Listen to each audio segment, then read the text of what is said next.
Elles battent le tambour contre l'inconcevable. En Argentine, une femme est assassinée toutes les 32 heures, le plus souvent par son conjoint ou son ex-compagnon. En 10 ans, elles sont près de 3000 à avoir succombé aux violences conjugales. En Argentine, une femme a pratiquement 2 fois plus de risques d'être tuée qu'en Europe. Le mouvement Ni Una Menos, pas une de moins, fait régulièrement descendre des milliers de personnes dans la rue. Ensemble, elles réclament l'égalité et la justice. Mónica Garnica est l'une de ces victimes. À 25 ans, elle a été brûlée et assassinée par le père de ses enfants la veille de Noël, il y a bientôt 2 ans.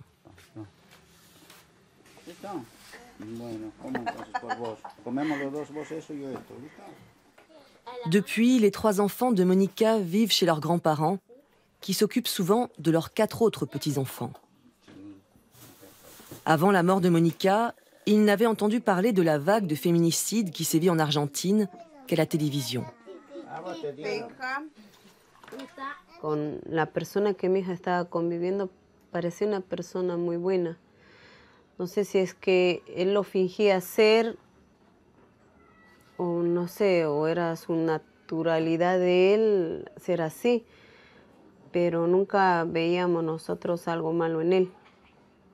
Yo quiero verlo la cara a él, que hable todo. Preguntarle por qué le hizo eso a mi hija. ¿Por qué no pensó en sus hijos?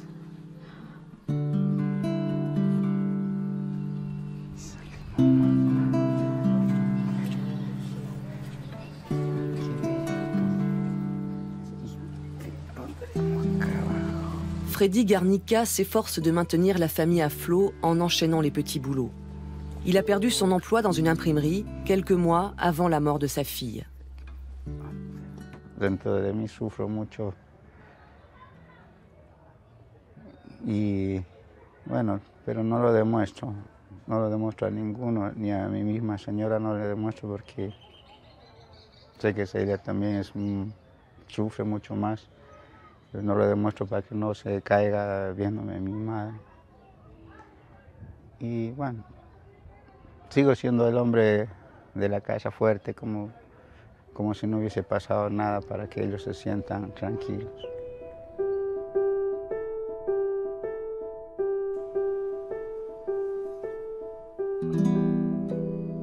L'assassin présumé est en détention provisoire. La famille de Mónica attend que la justice fasse son travail.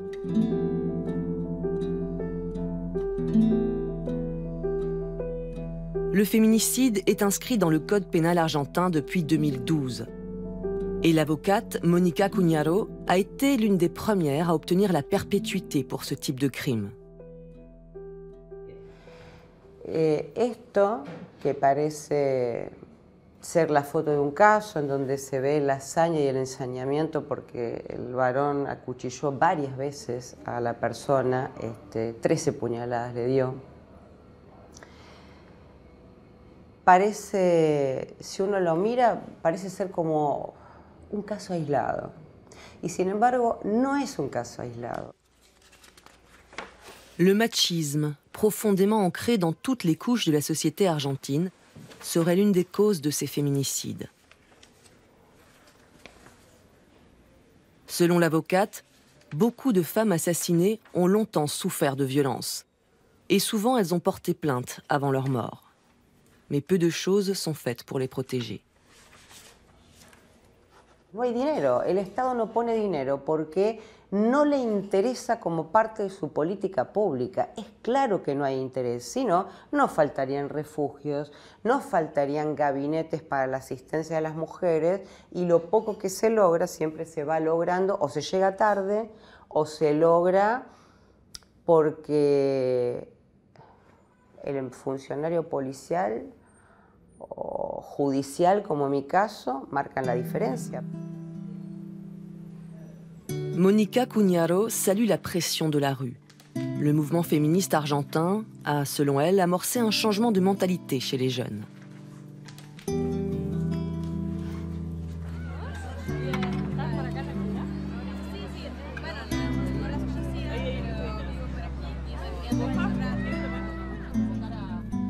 Ni Una Menos ne se contente pas de manifester.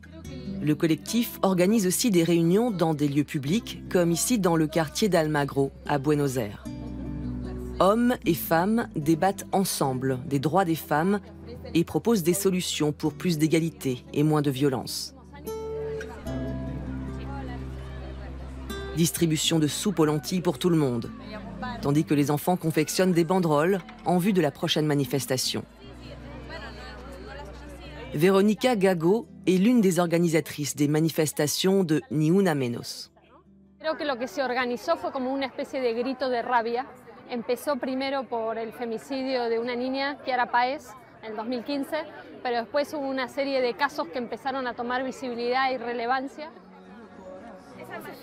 Selon cette sociologue, l'un des objectifs du mouvement est aussi d'extraire les femmes du seul rôle de victime.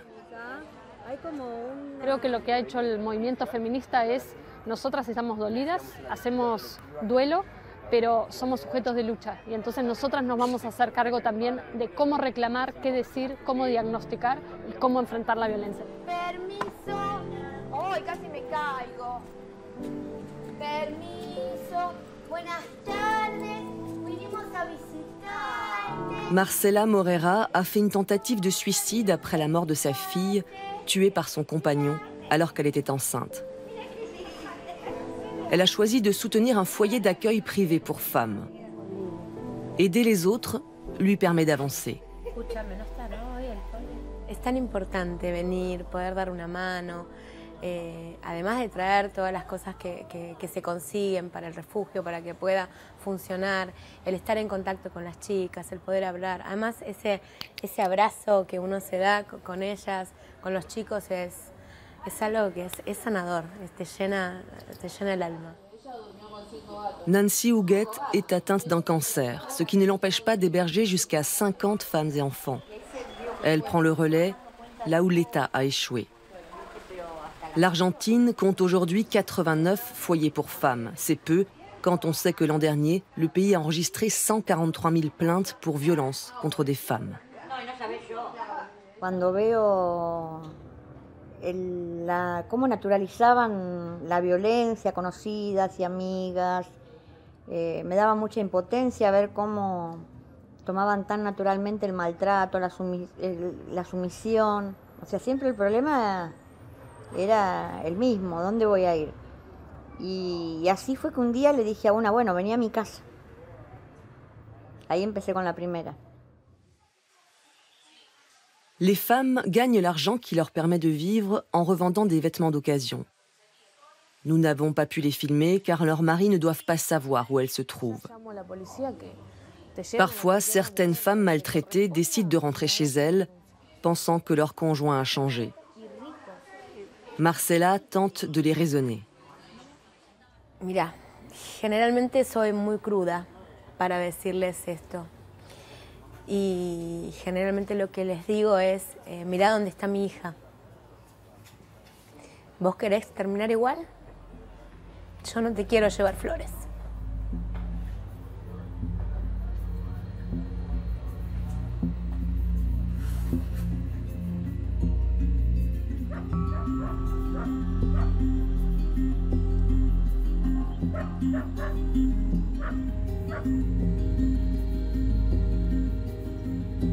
Une journée difficile attend les parents et la sœur de Monica. Ils se sont mis en route de bon matin. Aujourd'hui s'ouvre le procès du meurtrier de Monica. Il est censé prendre la parole. Les proches de la jeune femme espèrent un jugement équitable, même si rien n'est gagné, car après un féminicide, les acquittements ou les peines dérisoires ne sont pas rares.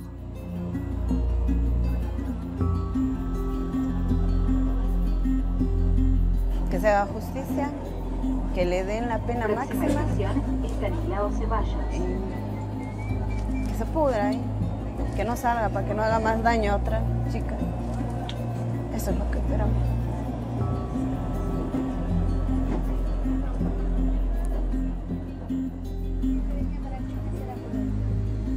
D'autres parents de femmes assassinées attendent déjà devant le tribunal. Sur leurs vêtements, ils arborent la photo d'une victime. Certains se battent depuis des années contre l'impunité des meurtriers.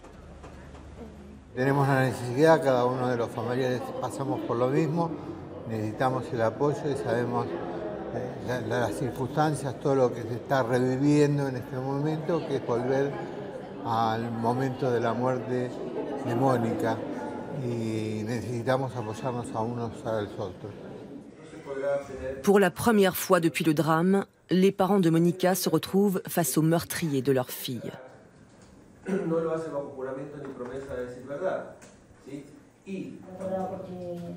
Ambiance tendue. Plusieurs témoins ont été menacés par la famille de l'assassin. Mais cela ne les empêche pas de prendre la parole et d'accabler Miguel Saracho. Il aurait crié à Mónica « Je vais te tuer ». Émus, les parents de Mónica écoutent la déclaration du meurtrier. Va-t-il reconnaître son crime?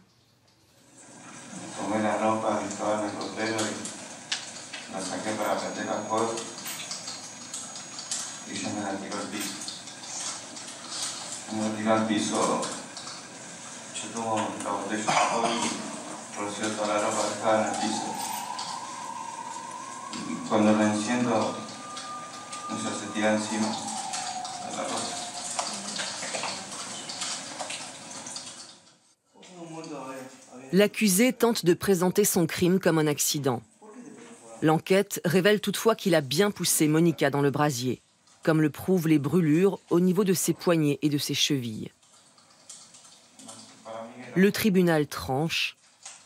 Ce sera la peine maximale, la réclusion à perpétuité.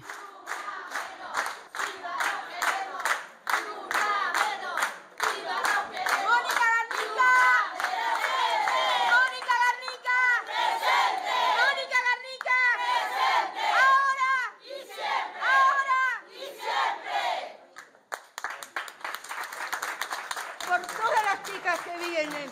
Gracias, gracias, Señor. Ustedes tres, me saco el sombrero, Señor. Gracias.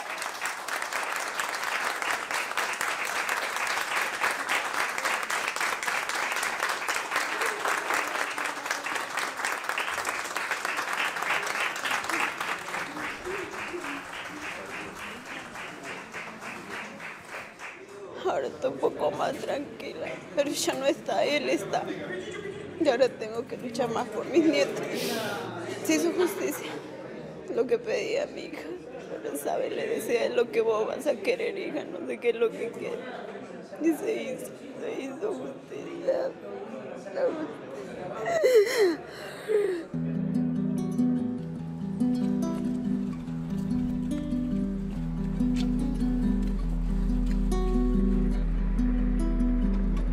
Pour d'autres, l'attente est beaucoup plus longue.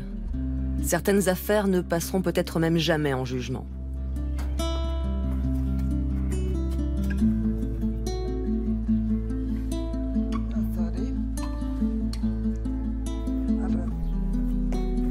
Il y a 8 ans, Mayra Maidana a survécu de justesse à une tentative d'assassinat de son mari. Il l'a aspergé d'alcool, puis il a mis le feu. Jamais emprisonné, il a depuis fondé une nouvelle famille. Avec sa mère, Mayra déploie la petite piscine qui lui a sauvé la vie. A lo que pude recurrir para que me salve la vida. Creo que si no estaba la pileta, no sé si me salvaba. Era lo único que había con agua en la casa. Son mari avait fermé l'accès à l'eau de la citerne.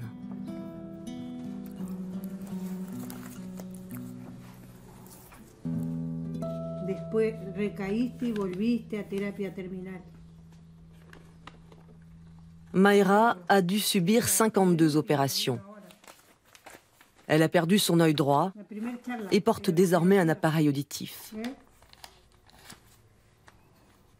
Mínimamente creo que se quedan satisfechos pensando en que no te va a volver a mirar ningún hombre. Creo que es parte de la satisfacción de ellos a que no pudieron matarnos, porque eso es a lo que iban. Vos no podés esperar que a una persona que la estás prendiendo fuego quede viva. La mère de Mayra conserve ses pièces à conviction depuis la tentative de meurtre. La chemise que portait Mayra cette nuit-là et la bouteille d'alcool dont s'est servi son mari.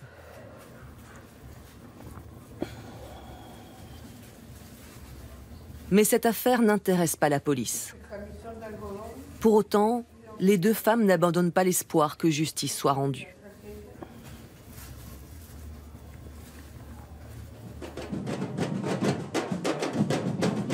Malgré les manifestations régulières, le nombre de féminicides ne baisse pas et la crise économique qui frappe l'Argentine n'arrangera pas la situation, selon la sociologue Verónica Gago. La crisis económica implica mayor desocupación, mayor imposibilidad de llegar a fin de mes, mayor crecimiento de las economías ilegales, mayores violencias en los territorios y todo eso es un engranaje que aumenta en las violencias domésticas. Les manifestations appellent toute la société à revoir ses a priori et visent à redonner confiance aux femmes. Aujourd'hui, elles sont 2 fois plus nombreuses à porter plainte suite à des violences conjugales qu'au début des manifestations, il y a 4 ans.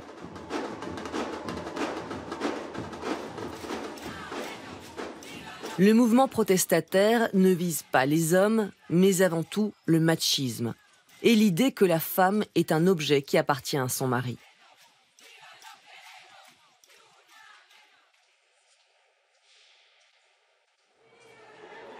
Mayra et sa mère arrivent au collège de Quilmes, à 20 km de Buenos Aires. Un groupe d'élèves les a invités à venir discuter des violences conjugales. Pour Mayra, il est important de raconter son histoire afin qu'aucune jeune fille, aucune femme ne connaisse le même destin. ¿Cómo te diste cuenta de que esa relación ya no era algo bueno para vos? Creo que al darme cuenta me di cuenta, fue en el Polimoda del 2.º año, que empezó con unos celos muy enfermizos, pero creía que iba a pasar, que era algo del momento, que se iba a calmar, que iba a cambiar, que era lo que más él decía, ¿no? Pero era un corto tiempo el cambio. Que una vez, Mayra en est sûre. Le mouvement Ni Una Menos a déjà changé des choses pour la génération à venir, chez les filles comme chez les garçons.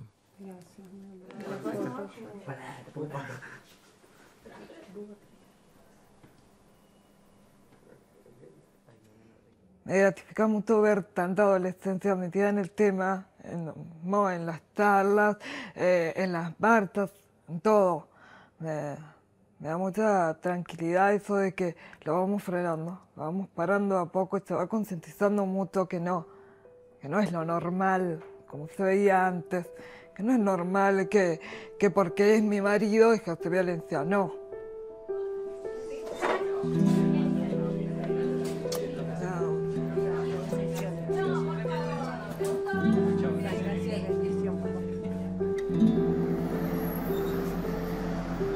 Permettre aux femmes de disposer de leur propre corps, c'est aussi ce que réclame ce mouvement. En clair, le droit à l'IVG.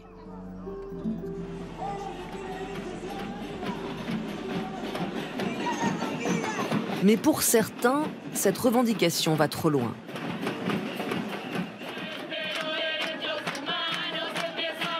Les militants chrétiens anti-avortement défilent aussi dans les rues. Ils brandissent le drapeau argentin et demandent un durcissement des lois.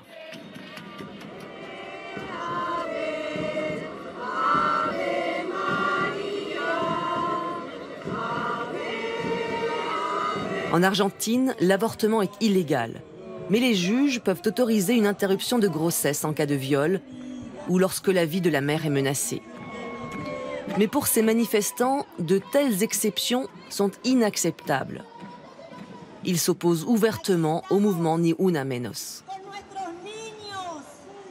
Es contradictorio, ¿no? Porque piden el derecho por la mujer y el primer derecho es el derecho a la vida. Pedir la muerte del niño por nacer, no piden los derechos de todos, piden los derechos de algunos.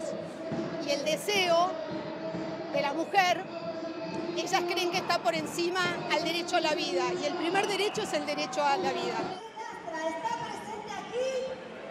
Cette manifestation a été organisée en soutien à un médecin condamné à 2 ans d'emprisonnement avec sursis pour avoir refusé de pratiquer une IVG sur une femme violée. Un héros aux yeux des anti-avortements. Il propose que les femmes violées mènent leur grossesse à terme, puis confient l'enfant à l'adoption.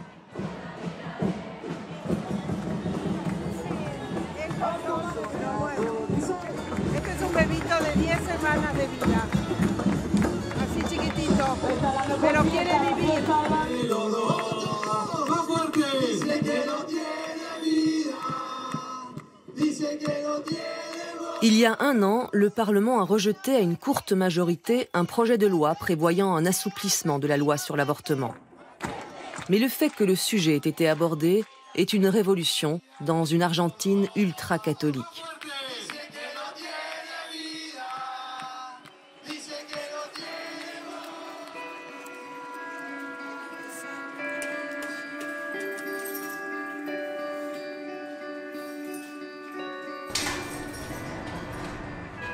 Malgré l'interdiction, 500 000 femmes ont chaque année recours à l'avortement clandestin, selon les estimations des ONG.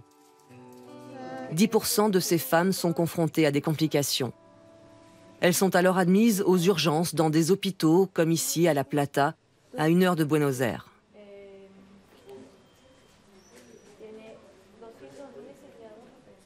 Uno puede tener una larga discusión sobre cuándo empieza la vida humana, cuándo empieza la conciencia humana. La verdad que a mí me excede. Yo lo que veo son las mujeres que mueren. ¿Por qué caracterizo como un femicidio? Porque la verdad es que cuando ocurre esto, cuando una mujer muere a causa de un aborto séptico, clandestino, ilegal, es que fallaron todos los resortes previos del Estado.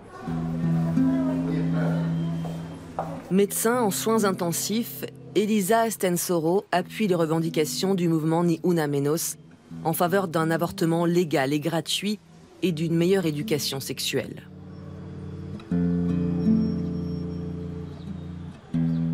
Ce mémorial en plein centre de Buenos Aires rend hommage aux victimes de féminicides. Régulièrement, leurs mères, pères, frères et sœurs s'y rassemblent avec un seul but, faire en sorte que la société ne détourne pas les yeux. Malgré la souffrance, au terme de chaque rencontre, ils clament les noms des victimes. Pas une ne doit être oubliée.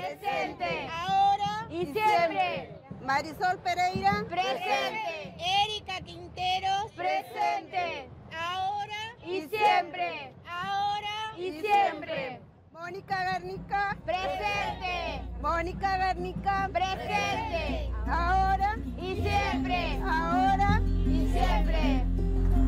Ah, mira las cositas, igual estamos llevando cositas para tu mamá. C'est une journée douloureuse pour les parents de Mónica Garnica. Aujourd'hui, leur fille aurait eu 27 ans. Elle est inhumée dans un cimetière privé. Même si la famille peine à payer les mensualités, ils ont voulu offrir un cadre paisible à leurs petits-enfants pour se recueillir sur la tombe de leur mère.